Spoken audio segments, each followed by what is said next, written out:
수미산이 뭔가 하면요. 그 부분이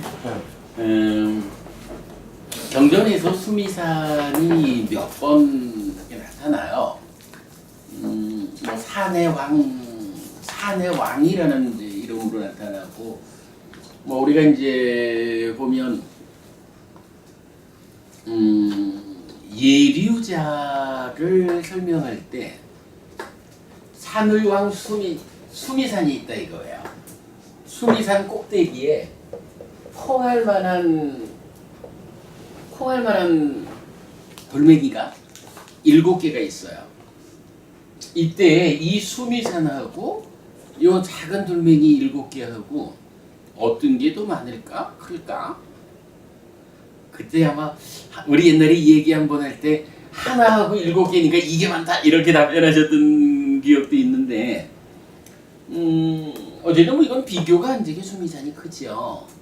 예류자가 되었다라고 하면 대부분의 괴로움이 소멸하고 남아있는 것은 오직 이 수미산하고 견줄 때 있다 할 수 없는 요 작은 콩알 만한 돌멩이 7개에 해당하는 그런 정도의 괴로움만 남아있다. 요 얘기는 뭔가요? 뭐 괴로움의 크기 이걸 말하는 게 아니라 우리가 윤회해온 삶의 과정이 이렇게 수미산이 요 콩알 만한 돌멩이로 쌓으려면 얼마나 많겠어요? 그렇게 많은 세월을 윤회해 왔는데 예류자가 되었다라고 하면 이제 많아봐야 7번이면 윤회를 마감한다. 예류자는 7번이라는 단수가 제시됨으로써 이제 깨달음이 보장된 자리에 왔다 이렇게 우리가 말하는 거잖아요. 대표적으로 이런 자리에서 수미산 이런 단어가 나타나고요. 수미산에 대해서 좀 더 뭐 세계관 이쪽에서 구체적으로 나타나는 거는 이제 몇 개의 경전에서 그 세계를 설명해요. 세계를 설명하는데 보면 천의 세계,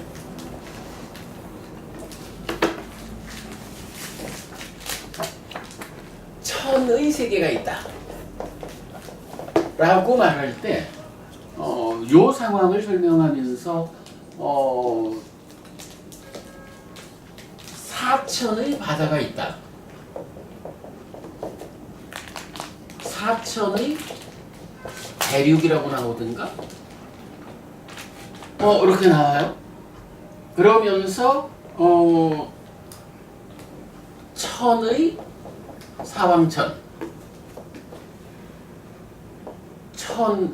천의 도리천, 그러니까 33천, 그리고 이어가지고 천의 야마천, 도솔천, 화락천, 타화자재천, 그 위에 천의 범천의 세상, 그리고 천의 태양, 천의 달 이런 식으로 설명을 하거든요. 천의 바다가 있다라는 것, 그러니까 사천의 바다가 있다라는 것은 천의 세계 가운데 하나의 세계에 바다가 4개가 있다. 동서남북으로 바다가 있으니까 하나의 세계에 4개의 바다가 있으니까 천의 세계에는 사천의 바다가 있다. 우리 뭐 저기 남선부주, 북구로주 이런 식으로 동서남북 4개의 대륙을 말하잖아요. 그래서 천의 세계에는 천의 대륙이 있다 이렇게 말하는 거고요. 인간 세상을 넘어서면 사왕천이 1000개고 이렇게 이제 6개의 하늘 올라가거든요. 그럴 때에 이제 이 중심에 있는 이것이 수미산이에요. 그리고 수미산을 기준으로 그 하늘 세상이라는 것은 사왕천하고 33천은 수미산의 윗부분에 걸쳐져 있어요. 그리고 야마천부터 그 이상 되는 하늘들은 이제 공중에 떠 있는 거야. 그러니까 그야말로 하늘이죠. 수미산 위에. 이제 이렇게 설명이 되거든요. 근데 이제 이렇게 놓고 보면 하나의 세계에는 바다가 4개가 있다. 대륙이 4개가 있다. 그리고 사왕천 하나, 33천 하나, 그리고 꼭대기고 그 위에 나머지 하늘 세상들이 있고 거기에 해가 하나, 달이 하나 이런 식으로 설명을 해주고 있어요. 요 경전은 우리 카페에서 여기 불교 안에서 가장 큰 세계를 표현하는 게 삼천 대천 세계가 있죠. 삼천 대천 세계예요. 요거 무슨 의미냐 하면 천의 세계가 있는데 천의 세계가 곱하기 천의 세계를 뭐라고 말하냐면 소천 세계라고 불러요. 그러니까 작은 천의 세계야. 천의 세계가 1000개가 있으면 중천 세계예요. 그러니까 100만 개의 세상이죠. 천의 제곱. 이게 다시 1000개가 있으면 이거는 그러니까 천의 세제곱의 세상을 대천세계라고 불러요. 그런데 이 대천세계라는 것은 천이 세계가 있는 거야. 그래서 중국 사람들은 이걸 번역할 때 삼천 대천세계 이렇게 번역을 했거든요. 요게 일단 경전 안에 나타나는 가장 큰 세상의 규모죠. 그래서 부처님의 그러니까 이전 부처님의 시키 부처님의 제자였던 아비부라고 하는 제자는 천의 세계에 자기 광명을 드러내고 목소리를 전달할 수 있었는데 부처님은 어떻습니까? 라고 할 때 부처님은 삼천 대천 세계에 광명을 드러내고 목소리를 전달할 수 있다. 이렇게 나오는 몇 개의 경전이 이제 이런 내용들을 포함하고 있거든요. 그래서 삼천 대천 세계로 카페에서 검색하시면 내용 보실 수가 있어요. 그런데 이제 이렇게 놓고 보면 다마라가 법부님 수미산이 뭡니까? 라고 질문을 하셨고 저는 사실 잘 모릅니다. 라고 좀 생뚱맞게 답변을 드려서 죄송하지만 사실은 제가 아는 게 그냥 이 정도예요. 근데 이제 이 경에는 수미산과 관련해서 이런 정도 이야기가 나오는 거예요. 그런데 후대로 가면서 이제 여기에 해석이 들어가죠. 그래서 제가 알기로는 사천의 바다 바깥쪽에는 천리산인가 하는 또 산이 있다 하고 성경에 나오네. 이렇게 이제 나오죠. 근데 제가 잘 모르겠어요. 그리고 저는 사실 경전을 공부하면서 이 수미산을 중심에 두고 설명되는 세계관이 이게 사람들은 히말라야입니다 이렇게도 말을 하지만 이 세상 자체가 지구라는 땅덩어리 하나를 기준으로 설명하는 그런 세상도 아니고 태양계라고 하는 조금 더 큰 세상을 설명하는 것도 아니고 우리 우주를 설명하는 것도 아니고 그냥 물리적으로 말하는 그 세상과는 좀 다른 관점에서 오직 사람들 그러니까 중생들의 삶의 질이 어떠하냐 삶의 질을 결정하는 것은 우리 오온 중에 상이 어떠하냐로 삶의 질이 결정되잖아요. 그래가지고 삶의 질이라는 개념으로 볼 때 까마 소유적 사유에 지배되는 몸 밖에 있는 물질적인 것들을 내꺼 하려고 하는 이런 소유적 사유에 지배받는 소유적 삶의 영역을 뭐라고 불러요? 요거 욕계라고 한다고요. 그리고 소유를 벗어나서 존재를 오롯이 드러냈다. 존재를 드러낸 존재의 삶이 있는데 이 존재의 삶은 구분하자면 몸과 마음을 하나로 부어가지고 그러니까 몸과 마음이 함께한 요 상태를 이게 나요 라고 붙잡는 거죠. 그런 집착된 삶의 레벨을 3개 이렇게 부른다고요.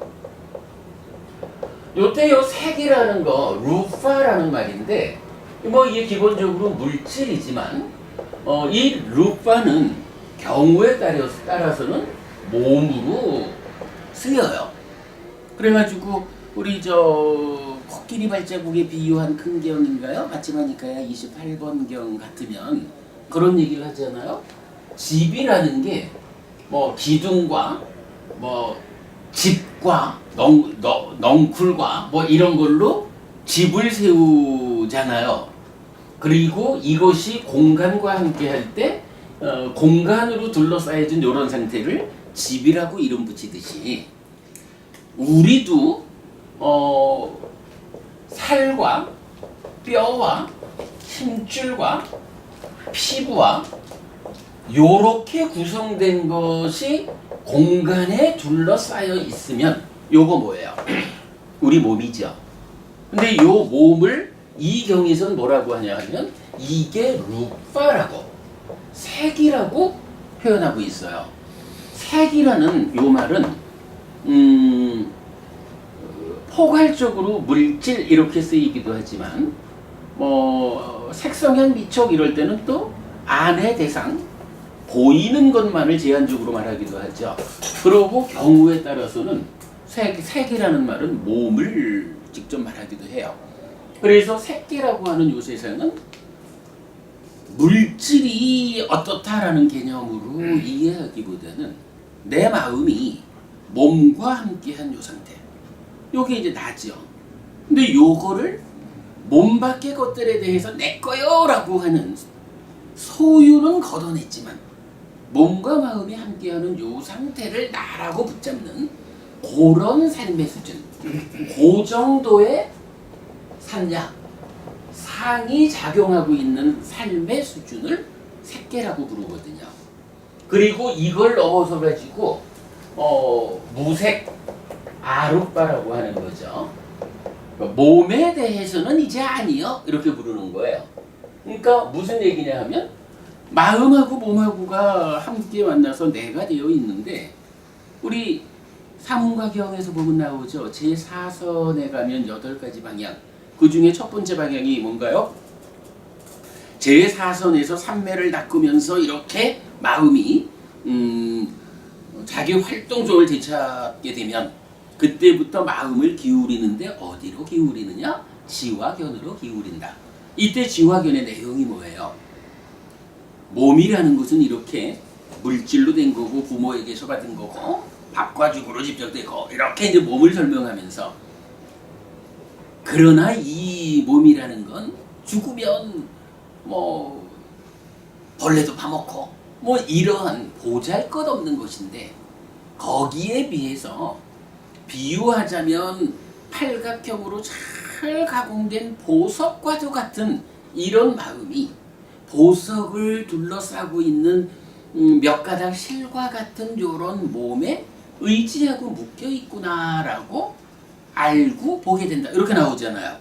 그게 무슨 이야기냐 하면 마음이라는 게 이렇게 귀한 건데 아이고 내가 그걸 모르고 요 100년짜리 보잘것없는 몸에 집착해가지고 요 몸과 함께하는 상태를 오직 나라고 요렇게 집착하고 살았구나.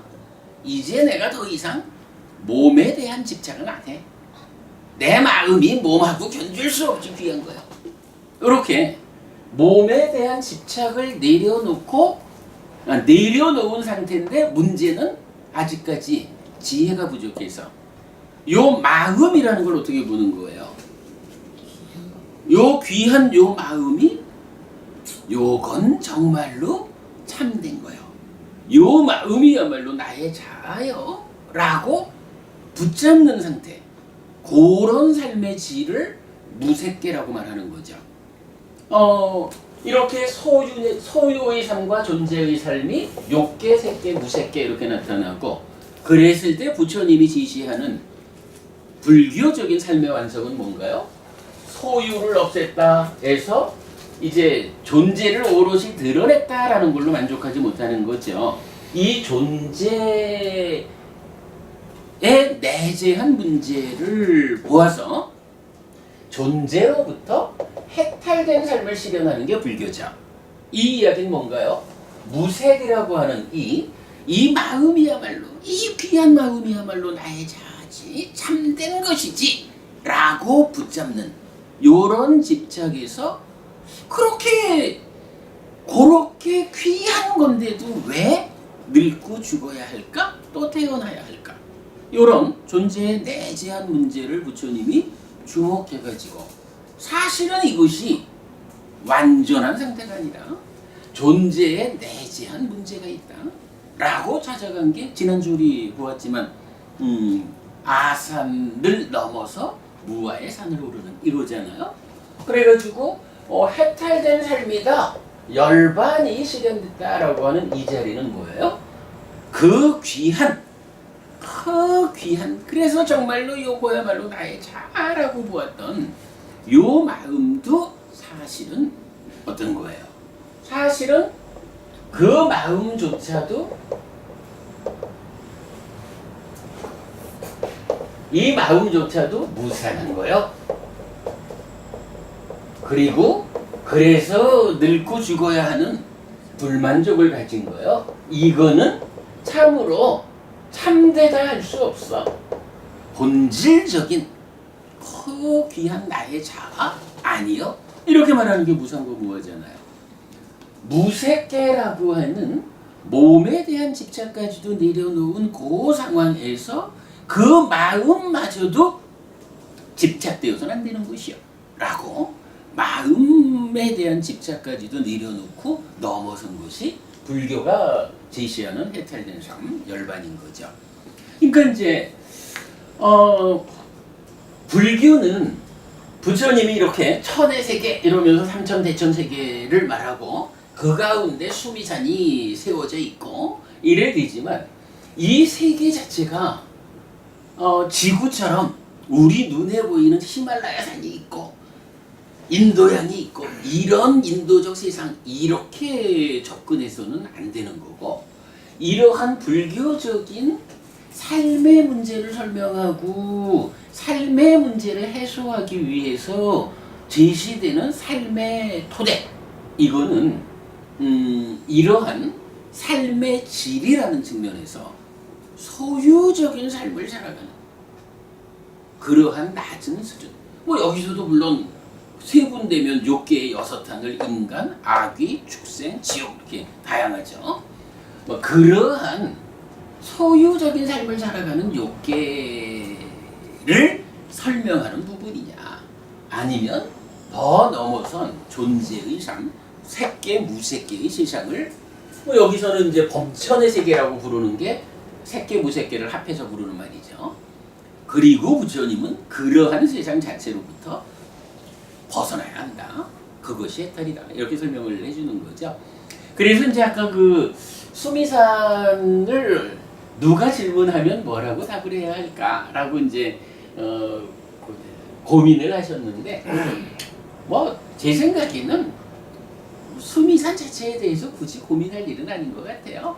그냥 부처님이 우리가 이 몸으로 밟고 살아가는 세상을 설명하는데 수미산이 나타나는 게 아니고, 우리 삶의 질이 어떤 내적인 경향성에 의해서 살아가느냐 하는 그 삶의 질에 대한 향상의 과정을 설명할 때에 세계가 설명되는 거고, 그러니까 불교적인 세계는 그런 세계지 지구 이런 땅덩어리가 아니다. 뭐 그런 가운데에 뭐 글쎄 인도에서 이렇게 보고 있다라고 말해야 되는지 부처님이 이렇게 말했다라고 하는지 저 그것까지는 잘 확인을 못 해봤어요. 수미산이 그냥 인도 사회에서 내려져 오던 그런 뭐 그럴 수도 있겠죠. 그 부분에 대해서 뭐 부처님이 뭐 굳이 그거를 뭐 부정하지 않고 그대로 설명을 했을 수도 있고, 그러나 이제 제가 드리고 싶은 말씀은 공부를 하면서 굳이 우리가 우리 눈으로 확인되지 않는 특별한 의미를 갖지 않는 수미산이 무엇일까, 그거 해결하려고 공부에 많은 시간을 쓰는 것은 별로 그렇게 도움되지 않는 것 같다. 그러니까 누가 그런 질문을 하면 그냥 요께 새께 무새께라고 하는 이런 삶의 질에 의해서 설명되는 세상이 있으니 공부를 해봐라. 수미산이라는 거 그 가운데에 뭐 나타나기는 하는데 난 잘 모르겠다 하는 게 답일 것 같아요. 그리고 실제로 경전에서는 이 수미산에 대해서 그 이상 수미산은 이러한 것이다 라고 더 설명을 안 해주거든요. 부처님이 설명하지 않았다라는 것은 굳이 설명을 해야 할 만큼 우리 삶에서 의미를 갖지 않는 것이다 이렇게 보시면 좋을 것 같아요. 알겠습니다. 그런 정도로 네. 이해하시죠.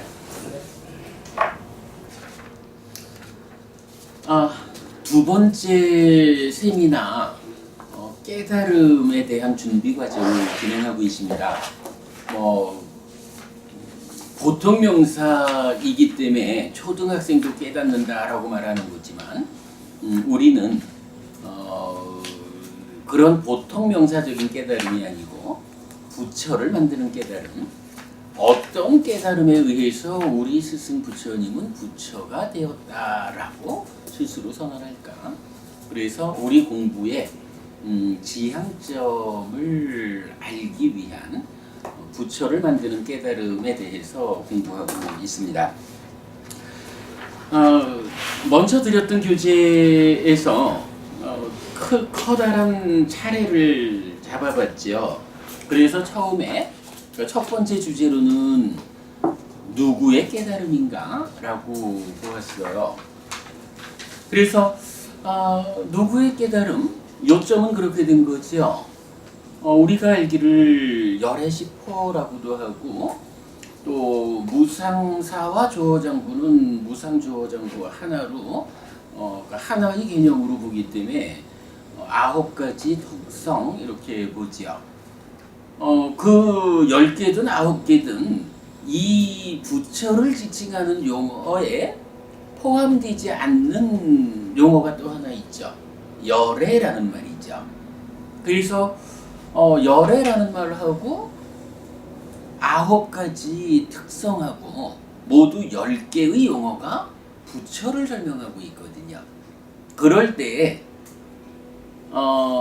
이 깨달음의 주인은 누굴까? 10가지로 부처가 설명된다 할 때 그 포괄적인 의미로 우리가 말하는 부처님이라는 말은 누굴까? 그래서 이 깨달음은 누구의 깨달음일까? 이 부분을 2시간 동안 짚어본 거죠.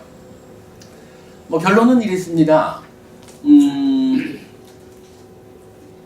믿음이라는 기능을 정의하는 분석경에서 이렇게 말하죠. 성스러운 제자는 열애의 깨달음을 믿는다 라고 하면서 세존, 아라한, 정등각, 명행족, 선서, 세간의 무상조장부, 천인사, 불, 세존 이렇게 9가지로 열애의 깨달음을 믿는다라고 하면서 즉 그 열애는 이렇게 9가지의 용어로 그 특성이 설명된다 이렇게 말해주는 거죠. 그래서 우리가 포괄적으로 부처님, 나는 부처님을 스승으로 합니다 라고 말하는 포괄적 의미의 부처님은 열애다라는 것을 우리가 확인한 거죠. 그리고 그 열애가 어떤 분일까? 라고 하니 9가지 측면에서 열애가 설명됩니다. 첫째가 아라한이라는 분입니다. 그러면 아라한이 어떤 사람을 아라한이라고 합니까? 라고 우리가 배우게 되면 열애가 누구냐 하면 열애는 첫째로 이러하게 정의되는 아라한의 특성을 갖춘 분입니다. 이렇게 우리가 알 수 있었던 거죠. 그래서 사실은 중국 불교가 아라한이라는 말을 응공, 공양받을 만한 자 이렇게 번역을 했기 때문에 사실은 아라한이라는 말이 굉장히 저평가가 되었던 거죠. 그리고 대승불교적으로는 성문제자 이렇게 이제 아라한이라는 그 레벨을 아주 낮은 레벨로 설정해왔던 거죠. 그런데 실제로 우리가 지난 2주 동안에 아라한이 누굴까? 라고 보니까 뭐 대표적으로는 번뇌 다한 자 이렇게 나왔죠. 그리고 번뇌 다한 자인 아라한이 누굴까라는 부분을 근 2주를 걸려가지고 우리가 경전이 설명하는 전반적인 이야기를 했죠. 그랬을 때 아라한이라고 하는 이분은, 이 특성은 그야말로 우리 삶의 모든 문제의 근원이 되는 번뇌라는 것을 완전히 부숨으로써 중생이 겪어야 하는 모든 괴로움의 문제를 해결한, 사실은 부처를, 열애를 정의하는 가장 중심되는 의미로 가장 중요한, 정말로 단지 공양받을 만한 분 이런 개념이 아니고 불교가 지시하는 삶의 완성 자리를 지칭하는 말이 아라한이었다라는 것을 우리가 좀 상세히 보았죠. 제가 볼 때는 깨달음 주제로 우리가 준비 과정을 하면서 첫 번째로 거둔 참 커다란 성과라고 생각이 들어요. 담마라가 부부님 몇 번 이제 질문하셨던 거지만 사실은 응공이라고 번역되면 니카이적으로는 그렇지 않죠? 우리가 오늘도 앞에 예불 하면서 슈파티판노 바가와토 사와카상고 이러면서 이분들은 아후네요 파후네요 하면서 공양받을 만한 분이고 이렇게 있잖아요. 예류과 예류 아니지, 예류도 예류과 일레도 일레과 불환도 불환과 아라한도 아라한과 사상팔배의 성자들, 여기서 말하는 존재의 삶을 넘어서서 벗어나서 해탈된 삶으로, 그러니까 해탈된 삶을 실현한 아라한과 그 해탈된 삶의 실현 과정에 들어있는 그 8단계의 성인들 모두가 다 한문적으로 표현하자면 응공인 거예요.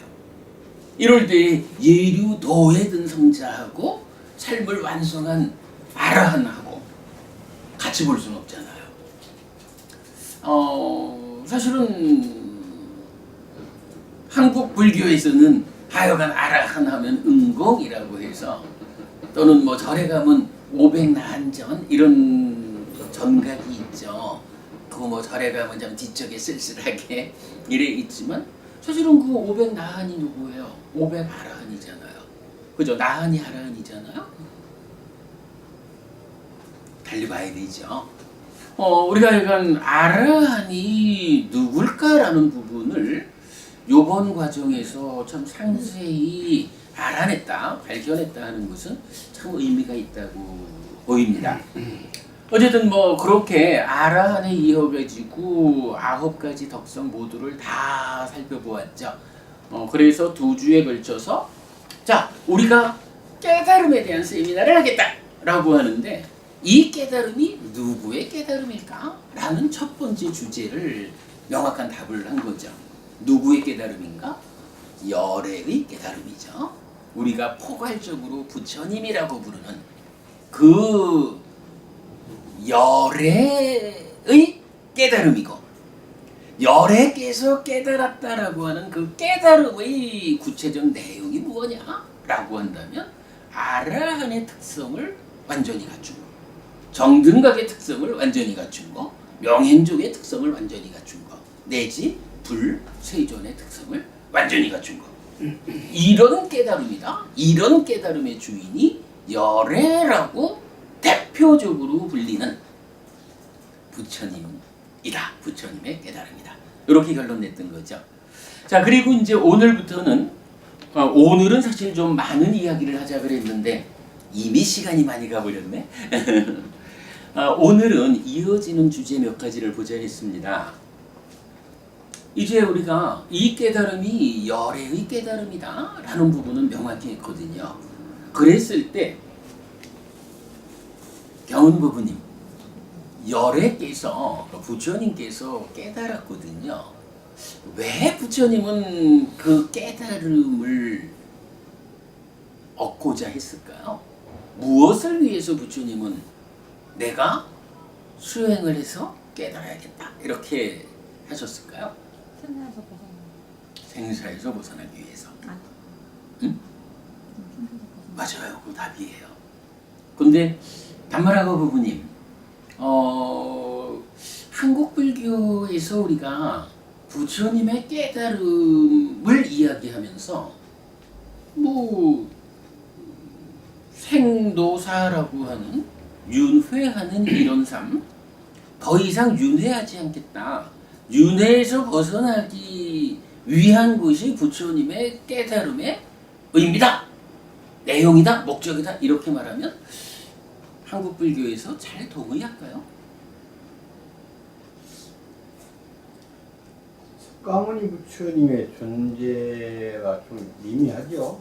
뭐 거의가 뭐 그러니까 지금 그 말씀은 석가모니 부처님은 그랬는지 모르지만 현재 한국 불교에서 말하는 부처님의 깨달음이라는 것은 윤회에서 벗어난다라고 하는 요 정도의 개념이 아니고 무언가 그거보다 훨씬 더 크고 높은 어떤 다른 목적 의미가 있는 것 같다 이 말씀 아닌가? 그런 의미죠. 네. 저도 자세히는 모르지만 뭐 출가 전에 저도 40년을 절에 다니다가 출가를 했잖아요. 그러니까 막연하게 그렇게 이해하고 있는 거예요. 따루니 법부님 어떻게 생각해요? 이 질문, 부처님 깨달음의 목적. 그런 거에 대해서 잘 얘기 안 해본 것 같아요. 네. 예, 그냥 뭐 아시다시피 부처님 이제 아까 말씀드린 뒷전에 있고 뒷전에 있고. 가트로서 네. 뭐지? 아미타 부처님 이런 식으로 그러니까 뭔가 좀 신비로운 그래요. 뭔가 그래 신비로운, 뭔가 좀 다른. 제또 법부님은요? 어떻게 보셔요? 저는 그 자력 종교라는 것 때문에 이거 뭐 기독교를 내가 믿어봤는데 이제 철들고 나서 네. 이게 사실하고 부합되지 않네. 그럼 좀 불합리한 게 많고 그래서 자력 종교 그래서 근데 거기에 관심이 있어서 왔는데 스님한테 그동안 공부를 배우면서 네. 뭐 은혜라는 의미, 네. 은혜라는 의미를 저는 새롭게 눈뜬 것 같아요. 그렇구나. 그러니까 이제 그 법부님 말씀은 지금 이제 경은 법부님이 그 생노사 이 윤회하는 삶의 문제를 해결하기 위한 것으로의 깨달음 이 말씀에 공감할 수 있다 이런 의미로 보면 되겠네요. 오늘 시작하는 주제는 그겁니다. 사실은 우리 곁에서 보면 자 앞에서 부처님 즉 열애의 깨달음의 대표적인 주제로 아라한이 소개지는데 한국 불교, 대승 불교에서는 아라한은 응공해가지고 공양받을 자라는 아주 낮은 의미로 폄훼하고 있던 이 부분 우리가 이제 바로 잡는 거잖아요. 사실은 깨달음에 대해서도 무언가 구체적으로 제가 말은 못하지만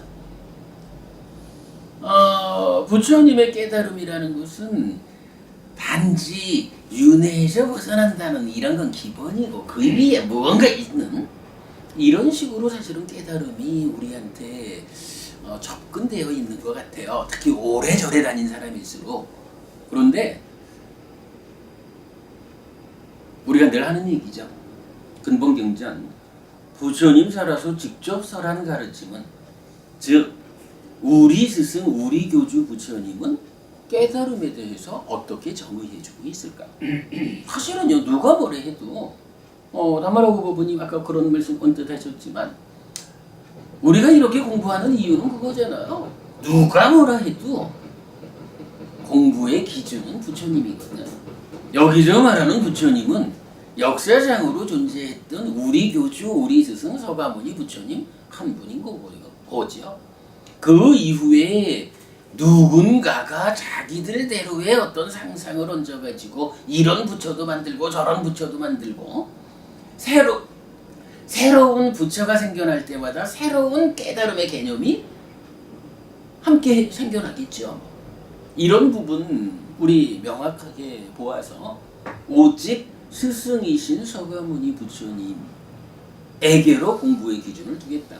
그랬을 때 부처님은 깨달음의 의미를 어디에 두셨을까? 오늘 이 공부 하도록 하겠습니다. 그리고 이제 이어가지고 깨달음의 산물이라고 보았어요. 이렇게 깨달음의 의미가 명확해지면 아직 그냥 제가 얘기 조금 더 하고요. 깨달음의 의미가 명확해지면 그러면 이런 의미를 갖는 깨달음, 부처님이 하여간 깨달았다라는 이 말로 당신이 출가 수행하신 목적이 성취된 거잖아요. 그 목적이 성취되었다라고 하면 뜻을 이루었기 때문에 그 결과로 생겨나는 게 있을 거 아니에요. 그죠? 부처가 되었다, 깨달았다라는 이 과정에 의해서 그 끝에 드디어 내가 깨달음을 완성했어, 부처가 되었어, 이랬을 때는 거기에 상응해서 그 이전에 없던 어떤 것이 생겨난 게 있을 거라고. 이것도 좀 우리가 볼만하죠. 그죠? 누구의 깨달음일까? 깨달음은 무엇을 위한 어떤 목적의 깨달음일까? 그 깨달음의 결과로 무엇이 생겨났을까? 사실은 이런 부분들 부처님에 의해서 생겨난 어떤 게 있어가지고 자, 내가 이걸 만들었어, 내가 깨달으니까 이게 생겨났어, 이렇게 명확히 되어야 우리가 나도 부처님의 깨달음에 의해서 생겨난 저것을 나의 삶에서 실현해야겠다라고 우리 삶의 이정표를 명확히 할 수 있는 거죠. 시간이 많지 않으니까 오늘 요 두 가지만 할 수 있으면 좋을 것 같네요. 이제 구체적으로 요 두 가지 주제에 대한 공부를 시작해 보겠습니다. 오늘 나눠드린 교재입니다.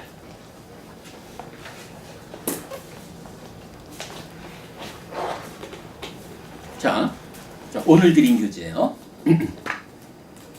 주제 2. 무엇을 위한 깨달음인가? 라고 했어요.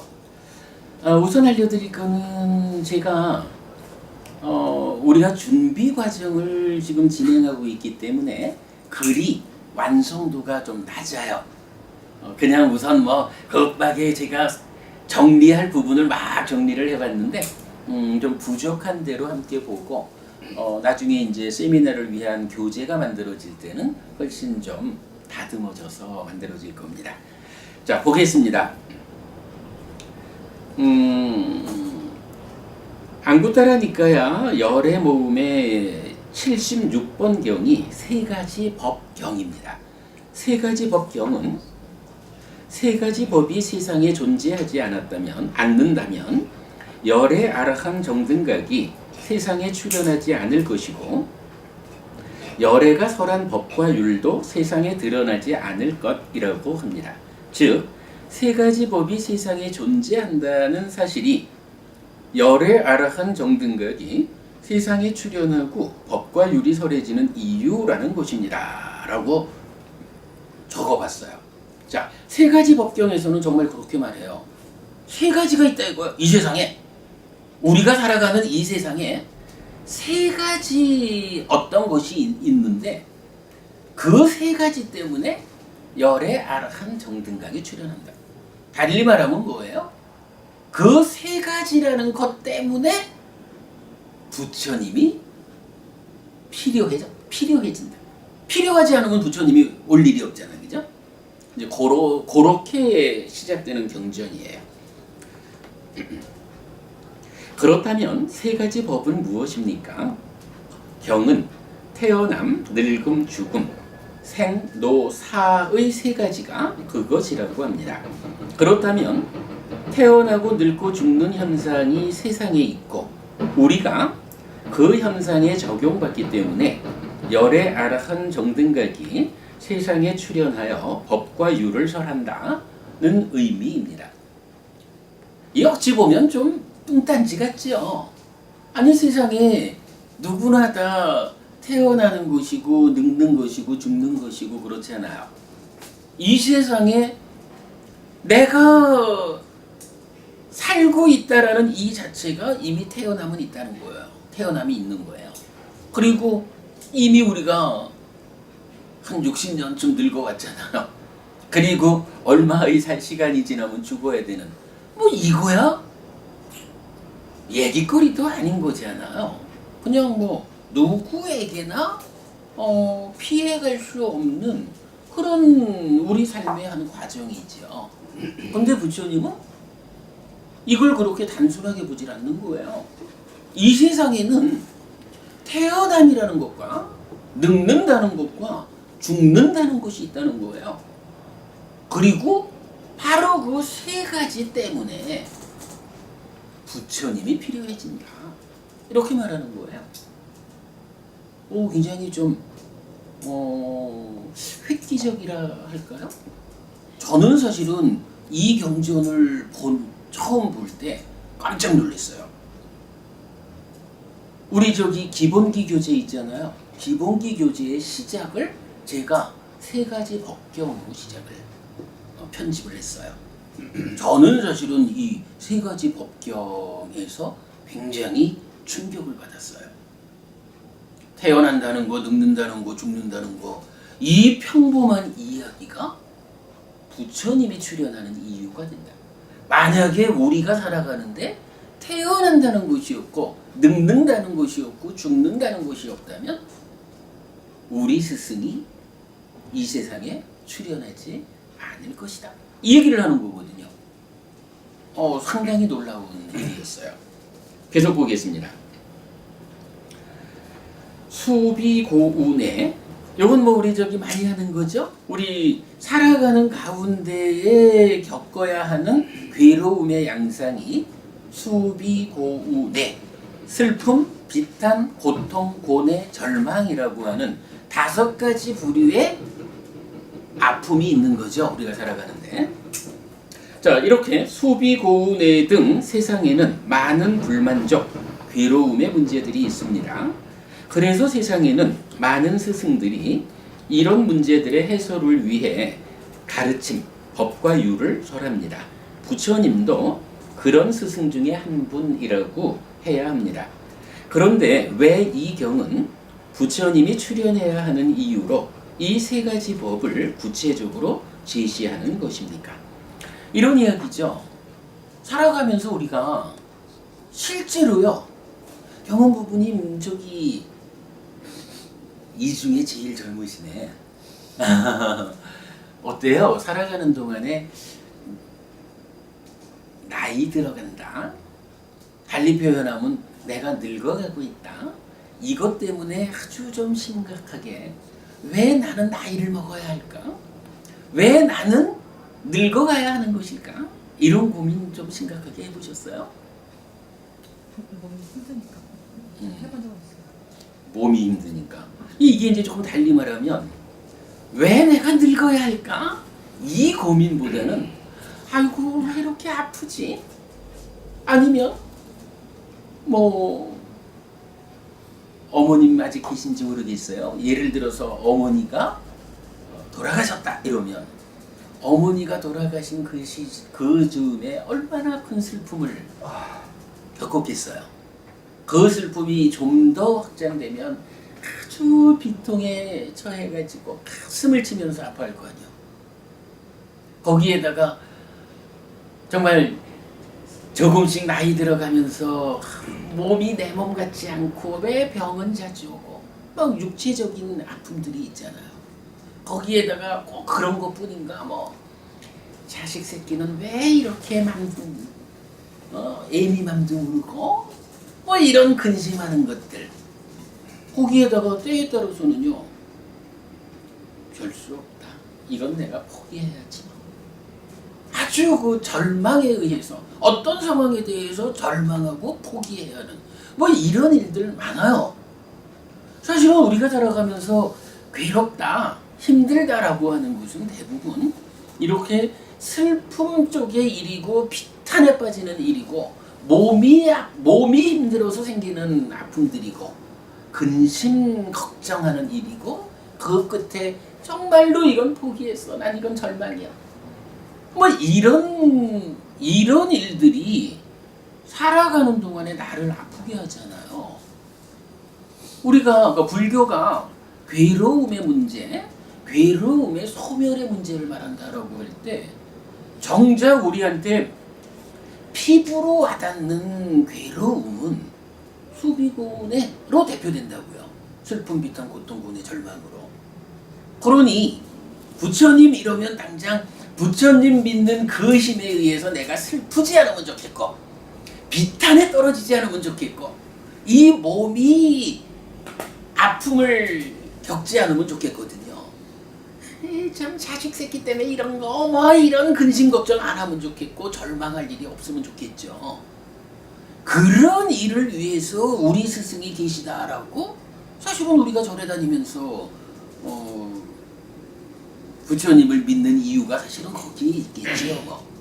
근데 지금 부처님은 엉뚱하게 그런 이야기를 때문에 내가 왔다 이렇게 안 하시고 태어나는 일과 늙음과 죽음이라는 이 세 가지 문제 때문에 내가 왔다 이렇게 말하는 거거든요. 요 초점입니다 이게. 그래서 제가 이렇게 적는 거예요. 세상에는 많은 스승들이 있어요. 그죠? 뭐 각각의 종교의 교주들이 있고 뭐 종교의 교주라고는 부르지 않아도 많은 철학자들 또 이런 많은 어른들이 있어가지고 어떻게 우리가 살아가면서 조금은 덜 슬프고 조금은 덜 비탄에 빠지고 우리 몸이 조금은 덜 괴롭고 근심 걱정할 일이 줄어들고 절망하고 포기할 일이 줄어들까? 뭐 이렇게 우리 삶을 이끌어주는 일을 하는 사람들이 따지면 세상에 많이 있는 스승들이겠죠. 실제로 많은 스승들이 그런 일을 하기 위해서 스승의 역할을 하고 있다. 이렇게 보면 될 것 같아요. 그러니까 뭐 부처님이라는 스승, 불교의 교주 이분도 따지면 어쨌든 그런 우리가 살아가면서 겪어야 하는 슬픔, 비탄, 고통, 고뇌, 절망이라고 하는 이런 아픔의 문제를 해소해주는 스승 중에 한 분이다. 이렇게 보아야 하겠다라는 거죠. 자, 그렇게 전제를 하고 이어가겠습니다. 그런데 왜 이 경은 부처님이 출현해야 하는 이유로 이 세 가지 법을 구체적으로 제시하는 것입니까? 세상에 있는 많은 불만족, 괴로움의 문제들은 대부분 다른 많은 스승들의 가르침에 의해서도 해소될 수 있는데 이 세 가지 법의 문제만큼은 부처님 아닌 다른 스승의 가르침으로는 해결되지 않는다는 사실을 알려주기 위함이라고 해야 할 것입니다. 이런 이야기예요. 부처님도 물론 우리가 부처님을 따라 배우는 부처님을 믿고 공부하고 수행하고 하는 이 힘으로 당장 아주 구체적으로 우리 살아가는 데서 슬픔이 줄어들고 비탄이 줄어들고 육체적인 몸의 아픔이 줄어들고 근심 걱정이 줄어들고 절망이 줄어들어요.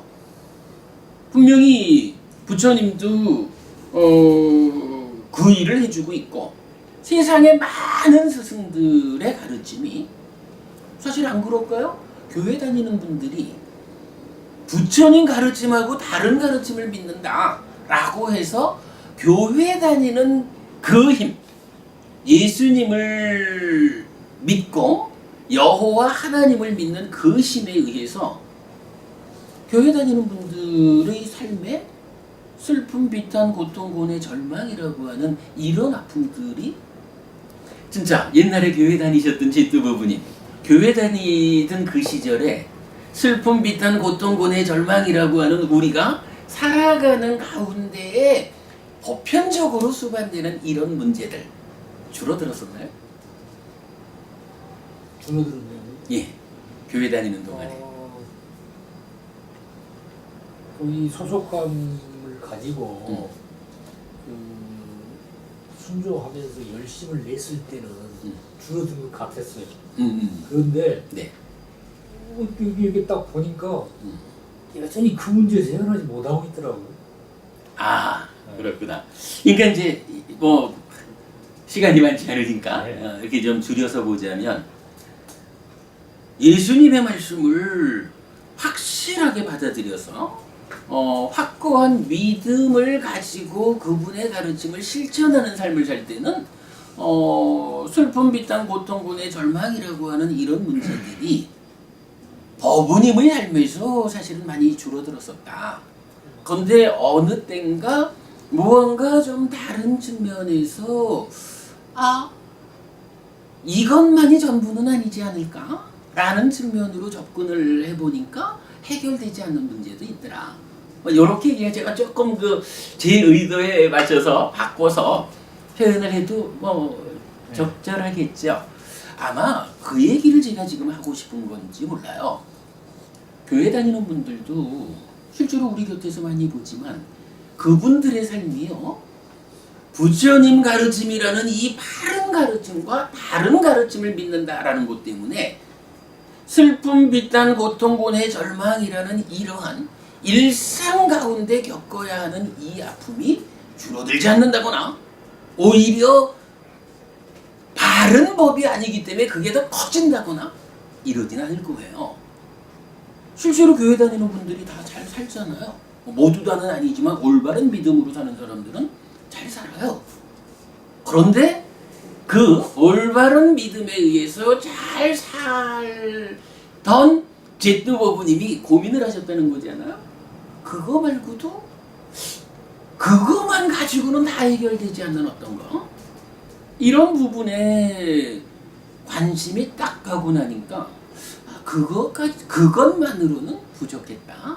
뭐 이런 식으로 제가 조금 이제 가공을 해서 설명을 해보자면 바로 지금 그 얘기를 하는 거죠. 자, 세상에 있는 많은 불만족의 문제들은 대부분 다른 많은 스승들의 가르침에 의해서도 해소될 수 있는데, 살아가는 문제는 풀어지는데 요거 그래요. 제뚜버부님 한 번 더 여쭤볼게요. 아주 확고한 믿음을 가지고 교회를 다녀도 늙나요? 늙지 않나요? 그래, 피할 수 늙어야 되겠지요. 그게 신자들만 늙나? 목사님들도 신부님들도 우리 사회가 존경하던 아무개 신부님, 아무개 목사님 때 되니까 다 돌아가시잖아요. 그분들이 그 확고한 믿음 가지고도 해결하지 못한, 벗어나지 못한 문제가 늙어야 했고 죽어야 했고 이런 문제죠. 부처님이 다른 스승들하고의 차별성을 갖는 게 바로 이거다라는 이야기가 오늘의 주제인 거죠. 경험부부님 아까 질문했을 때 늙고 죽는 문제, 윤회의 문제, 그게 바로 이거죠. 살아가면서 우리가 꼭 종교를 안 가져도요, 교과서만 가지고도 잘 마음을 다스리면 한평생 행복하게 살 수 있거든요.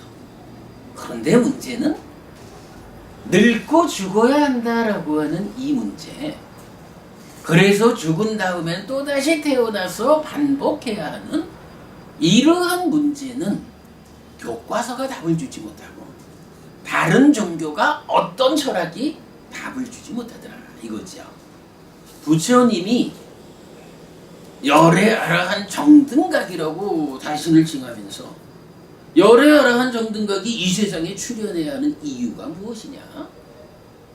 누구도 어떤 가르침으로도 해결할 수 없는 문제가 있는데, 그게 바로 늙어야 한다는 문제고 죽어야 한다는 문제고, 죽으면 또다시 태어나서 이걸 반복해야 한다는 한마디로 말하면 윤회해야 한다는 이 문제는 누구도 해결해 주지 못했다. 근데 부처님이 출가하는 이유가 뭐예요? 우리 대전기경에서 윗바시 부처님의 일화로 사문유관이 제시가 되잖아요. 부처님이 출가하는 이유, 어느 날 동문으로 나가보니까 늙은 사람이 있어. 나도 늙어야 하느냐? 그렇습니다. 어느 날 남분으로 나가보니까 병든 사람이 있어. 나도 병들어야 하느냐? 그렇습니다. 어느 날 서문으로 나가보니까 죽은 사람이 있어. 나도 죽어야 하느냐? 그렇습니다. 늙고 병들고 죽어야 한다는 이 문제에 내가 예외적이지 못하구나. 내가 지금은 비록 왕자로서 이렇게 화로운 삶을 살고 있지만 결국 나도 늙어야 하고 병들어야 하고 죽어야 하는 이러한 문제 상황에서 자유롭지 못하구나. 이런 문제의식을 가지고 북문으로 나갔다가 출가자를 만나서 바로 그러한 문제를 해소하는 그런 삶을 살고 있습니다. 아, 나도 출가해서 늙음의 문제, 병듦의 문제, 죽음의 문제를 해소하는 이러한 공부를 해야겠다 라고 해서 윗바시 부처님이 출가를 하잖아요. 뭐 동일한 깨달음에 의한 계보라는 측면에서 서가모니 부처님도 동일한 문제를 갖고 출가를 한 거예요. 세상에 다양한 문제들에 대해서는 뭐 많은 가르침들이 답을 주죠. 그러나 늙어야 한다, 죽어야 한다, 그리고 태어나야 한다. 이게 이제 뭐 이렇게 얘기를 하다 보면 늙고 병들고 죽음이냐, 늙고 죽고 태어남이냐 이렇게 되지만 이제 생로병사고 이런 거죠. 이 문제만큼은 아무도 답을 주지 못했다. 이것 때문에 결국 부처님은 어떻게 하면 내가 늙고 죽어야 하는, 대표적으로 죽어야 한다라는 이 상황에서 벗어날까? 죽어야 한다라는 여기서 벗어나려니까 태어나지 않아야 할 텐데 태어나지 않음을 통해서 죽지 않음이 실현되려면 어떤 방법이 있을까? 이런 부분을 부처님은 고민하게 되는 거죠. 그걸로 당신 출가의 목적을 삼은 거고. 그래서 부처님이 깨달았다. 내가 출가한 목적을 이루었다 라고 말하는 것은 그 의미가 그대로 내가 이제 더는 태어나지 않는 삶을 실현했다. 태어나지 않게 되면 태어남을 조건으로 늙고 죽어야 하는 이런 삶의 과정을 반복하지 않게 된다. 그러므로 태어나지 않을 때에 죽는다는 문제가 해결된다. 이렇게 이제 답을 찾는 것이 깨달음의 구체적 내용으로 제시가 되는 거죠. 자, 다시 읽어보면 세상에 있는 많은 불만족의 문제들은 대부분 다른 많은 스승들의 가르침에 의해서도 해소될 수 있는데 이 세 가지 법의 문제만큼은 부처님 아닌 다른 어떤 스승의 가르침으로도 해결되지 않는다는 사실을 알려주기 위함이라고 해야 할 것입니다. 자, 그런데 이 세 가지 법은 왜 부처님이 아니고는 해결할 수 없는 것입니까?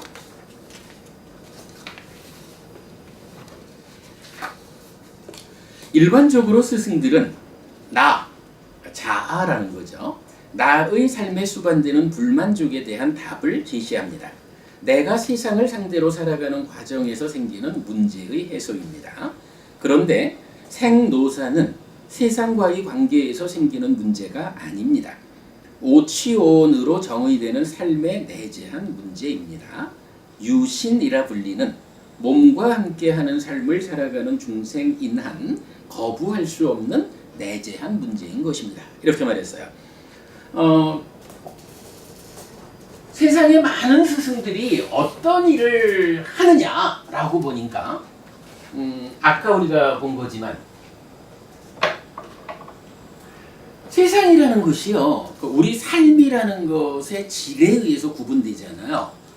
몸 밖의 물질적인 것에 대해서 내꺼 하려는 소유가 덧씌워진 소유를 동력으로 살아가는 욕계 중생으로 우리가 이제 있는데, 이게 잘 들여다보면 슬픔도 비탄도 고통도 고뇌도 절망도 거의 대부분이 무엇 때문에 생기느냐라고 하면 몸 밖에 있는 것들에 대해서 내 거라고 붙잡는. 어머니가 돌아가실 때 슬픈 이유가 사실은 따지고 보면 저쪽 다른 어머니 돌아가시면 안 슬프잖아. 내 엄마가 죽으면 슬프잖아. 내 엄마거든. 이 엄마는 남의 엄마가 아니고 내 엄마, 내 거거든. 내 거라고 하는 이 소유적 사유, 소유라는 삶에서 사실은 아픔들이 생겨난다고요. 슬픔, 비탄, 고통, 고뇌, 절망 다 그렇게 봐야 되죠. 그러한 욕계라고 하는 소유적인 삶에서 이제 많은 스승들이 어떻게 그러한 소유적인 것을 내려놓고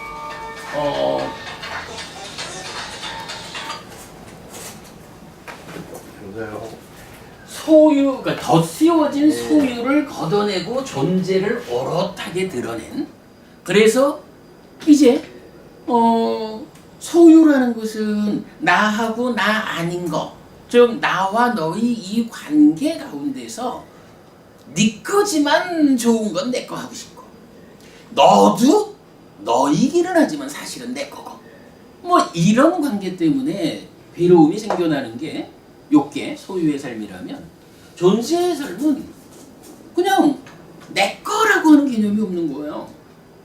나하고 너하고 살아간다 해도 그냥 나는 나고 너는 너요. 나는 나대로 행복하면 되고 너는 너대로 행복하면 되는 거야.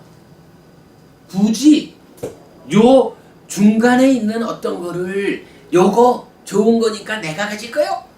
근데 나만 그럴까? 저쪽에 있는 너도 그 좋은 거는 너가 가질 거요? 이렇게 해서 서로 좋은 거는 내가 가지려고 하는 소유가 만드는 괴로움이죠. 근데 소유라는 그 개념을 내려놓고 나면 이제 존재들 간에는 나하고 너하고 있는데 내가 행복하면 되고 너가 행복하면 되는 거야. 우리들 가운데 어떤 게 있으면 요거 내 거 하려고, 나도 내 거 하려고 욕심내지 않고 너도 네 거 하려고 욕심내지 않는 거야. 뭐 그냥 때가 되면 필요하면 필요한 만큼 나눠서 쓰겠지. 뭐 이런 소유적인 사유가 작용하지 않는 그런 삶에는 어쨌든 우리가 일반적으로 겪는 슬픔, 비탄, 고통, 고뇌, 절망 이런 문제들은 잘 없겠죠.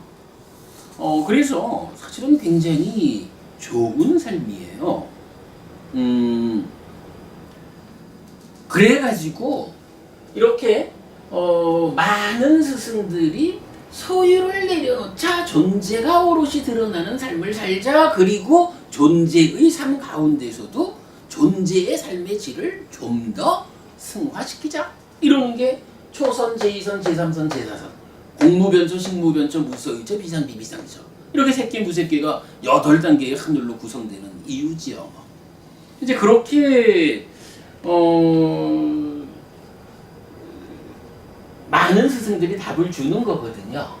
그런데 이제 요때 우리가 한 가지 보아야 하는 게 뭐예요? 에리 프롬도 그렇게 말하죠. 소유냐 존재냐, 뭐 이런 이야기일 거예요. 에리 프롬 얘기도. 그러면 존재를, 그러니까 소유를 다 걷어내고 존재를 오롯이 드러냈다라고 하면 이 삶이 더 이상 해결해야 되는 문제가 없는 삶일까? 오직 존재의 삶에 오르기만 하면 완전히 행복한 삶이 실현되는 것일까? 요 부분에 대해서 문제가 제기되는 거죠. 자, 시작하면서 본 거지만 바로 그거예요. 존재라고 하는 요 상태는 다른 많은 스승들도 어떻게 하면 소유를 걷어내고 존재를 드러냄으로써 행복한 삶을 살까? 이 방법을 준다고. 그런데 지금 우리가 계속 하고 있지만 이 존재의 삶에서도 결국은 그 가운데 늙어야 되고 그 가운데 죽어야 되고 죽으면 또 태어나야 되는데 이 행복한 삶이 그죠? 욕계보다 아주 뛰어난 이 행복한 삶이 살아가는 동안에 늙는다거나 살다 보면 죽는다거나 죽으면 또 태어나야 한다거나 이런 문제가 없다면 이 존재의 삶 자체가 사실은 완성된 삶일 거예요. 뭐 더 이상 필요 없잖아요. 행복한데 뭐. 이 행복한 삶이 그대로 유지된다, 지속된다. 끝없이 가도 나는 새끼 무새끼라고 하는 높은 하늘의 그 행복한 삶을 누릴 수 있다. 이럴 것 같으면 더 이상이 필요가 없는 거예요. 그런데 문제는 여기를 가도 해결되지 않는 문제가 자, 세 가지 법경이 뭐라고 말하는 거예요?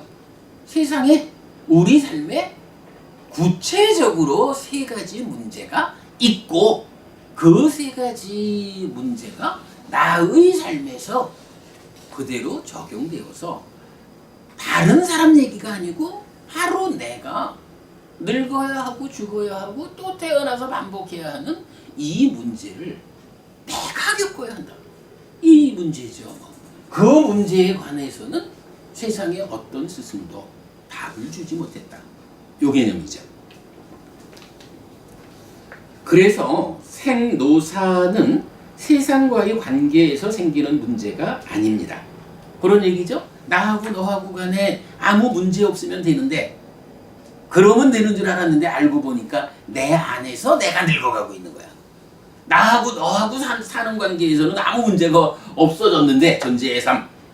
그 안에서 내가 늙어가고 있고 그 안에서 결국은 내가 죽어야 되는 거거든.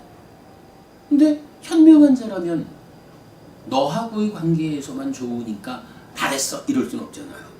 내 안에서 내가 늙어가고 내가 죽어야 하는 이 문제를 보아야 현명한 자겠죠. 부처님은 거기에 공부의 본질을 둔다. 이렇게 되는 거죠. 자, 오치원으로 정의되는 삶. 이건 무슨 얘기죠? 나라고 하는 게 몸과 마음 이렇게 있었잖아요. 근데 그 몸과 마음으로 이루어진 나라는 것을 부처님이 설명해 주는데 그게 바로 오치원이다라고 해서 색수상행식 오온이라고 하는 것에 집착된 상태다. 나라고 하는 것이 사실은 참된 거, 자아라고 불리는 그것이 아니고 삶의 과정에서 생겨나서 누적된 색수상행식 오온 요것에 집착함으로 내가 스스로 내가 되어가지고 내가 아파한다. 이렇게 나를 정의해 주는 거죠. 그리고 오치원 다른 말로 유신 몸과 함께하는 상태 이렇게 정의되고 있죠. 어쨌든 이거는 몸과 함께하는 삶을 살아가는 중생인 한 거부할 수 없는 내재한 문제인 것입니다. 라고 했어요. 자, 이렇게 우리가 왜 부처님이 출연했을까? 생노사의 문제입니다. 다른 많은 스승들이 나름대로 행복해지는 방법을 가르쳐 주셨지만 그분들에 의해서 해결되지 않고 오직 부처님이 오셔야만 답을 찾을 수 있는 문제는 요겁니다.